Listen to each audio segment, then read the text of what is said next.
छत्तीसगढ़ के दंतेवाड़ा जिले में तैनात डीएसपी कल्पना वर्मा पर गंभीर आरोप लगाने वाले रायपुर के होटल कारोबारी दीपक टंडन खुद मुश्किलों में पड़ गए हैं।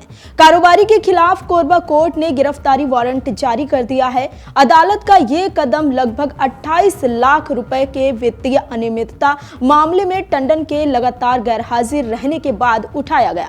12 दिसंबर को अदालत ने उन्हें पेश होने का निर्देश दिया था, लेकिन नोटिस मिलने के बावजूद उनकी उपस्थिति दर्ज नहीं हुई, जिसके बाद कोर्ट ने कड़ा रुख अपनाते हुए गिरफ्तारी वारंट जारी किया है। वहीं इससे पहले होटल कारोबारी दीपक टंडन ने दंतेवाड़ा की डीएसपी कल्पना वर्मा पर रिश्वत, ब्लैकमेलिंग और धोखाधड़ी का आरोप लगाया था। होटल कारोबारी दीपक टंडन ने डीएसपी कल्पना वर्मा पर रिश्वत, महंगे उपहार और निजी संबंधों के दबाव जैसे गंभीर दावे किए थे। उन्होंने ये भी कहा था कि उन्होंने अधिकारी को करीब 2 करोड़ रुपए के उपहार दिए थे। इसी सिलसिले में उन्होंने चैट और वीडियो कुछ पत्रकारों को भेजे थे, जिन्हें बाद में हटाने की कोशिश की गई। इधर डीएसपी ने अपने ऊपर लगे सभी आरोपों को निराधार और बेबुनियाद बताया है। मामले में डीएसपी कल्पना वर्मा ने सभी आरोपों को बेबुनियाद और निराधार बताया है। उनका कहना है कि ये सब मामला उन्हें बदनाम करने के लिए रचा गया है। उन्होंने कहा कि मेरी छवि को खराब करने की कोशिश की जा रही है।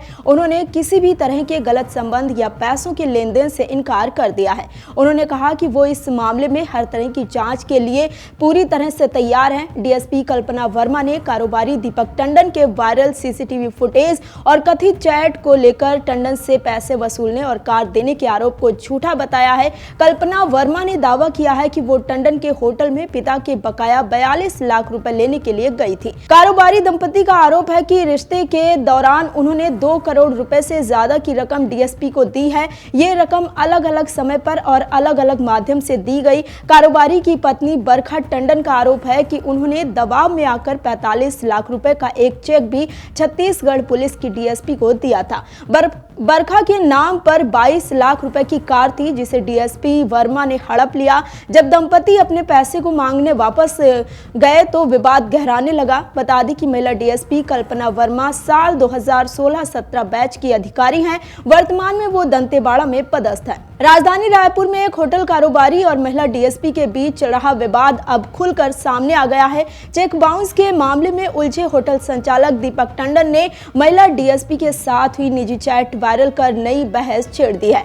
आरोप है कि पलटवार के बीच दोनों परिवार आमने सामने हैं। मिली जानकारी के मुताबिक साल 2021 में जब महिला डीएसपी की पोस्टिंग महासमुंद में हुई थी, तभी उनके एक बैचमेट ने उन्हें होटल कारोबारी दीपक टंडन से मिलवाया था। शुरुआती बातचीत धीरे धीरे मुलाकातों में बदल गई और माना में स्थानांतरण के बाद रिश्ते और गहरे हो गए। दोनों परिवार भी एक दूसरे से परिचित हो गए थे। टंडन का कहना है कि वो इस संबंध को व्यापारिक साझेदारी की दृष्टि से देखते थे, जबकि डीएसपी भी किसी नए बिजनेस की शुरुआत के लिए इच्छुक थी। बातचीत आगे बढ़ी तो डीएसपी ने अपने भाई से जुड़े कुछ आर्थिक मामलों में मदद की बात भी की थी। विवाद की जड़ वर्ष 2023 में सामने आई, जब रायपुर के एक रेस्टोरेंट एटमॉस्फेरिया को लेकर लगभग 45 लाख रुपए की डील करने की प्रक्रिया शुरू हुई। कारोबारी का दावा है कि आर्थिक तंगी का हवाला देकर डीएसपी ने उनसे 30 लाख रुपए लिए, जो उन्होंने तत्काल ऑनलाइन ट्रांसफर किए थे। टंडन का आरोप है कि इस दौरान निजी चैट में डीएसपी ने उनसे परिवार से अलग होने तक की बातें कही,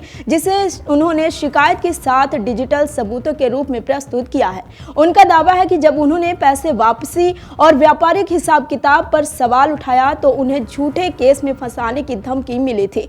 इधर महिला डीएसपी के पिता ने भी 2 महीने पूर्व थाने में शिकायत दी थी, जिसमें उनका कहना है कि रेस्टोरेंट से संबंधित बिजनेस ट्रांजैक्शन के तहत दी गई राशि टंडन ने वापस नहीं की और भुगतान के लिए दिया गया चेक बाउंस हो गया है। ये केस वर्तमान में कोर्ट में विचाराधीन है। दोनों पक्षों ने लिखित शिकायतें, चैट, बैंक ट्रांजैक्शन और सीसीटीवी फुटेज जैसे कई तरह के इलेक्ट्रॉनिक दस्तावेज पेश करने का दावा किया है। एक तरफ कारोबारी इसे लव ट्रैप बताकर लाखों रुपए की ठगी बता रहे हैं, वहीं दूसरी ओर डीएसपी का परिवार इसे व्यापारिक धोखाधड़ी का मामला मान रहा है। सोशल मीडिया पर वायरल हुई व्हाट्सएप चैट ने घटना को और संवेदनशील बना दिया है। वहीं इस मामले को लेकर प्रदेश के साथ ही देश भर में ये मामला चर्चा का विषय बना हुआ है। अगर आप ये वीडियो YouTube पर देख रहे हैं तो हमारे चैनल को सब्सक्राइब कर बेल आइकन दबाएं और Facebook पर देख रहे हैं तो हमारे पेज को लाइक करें।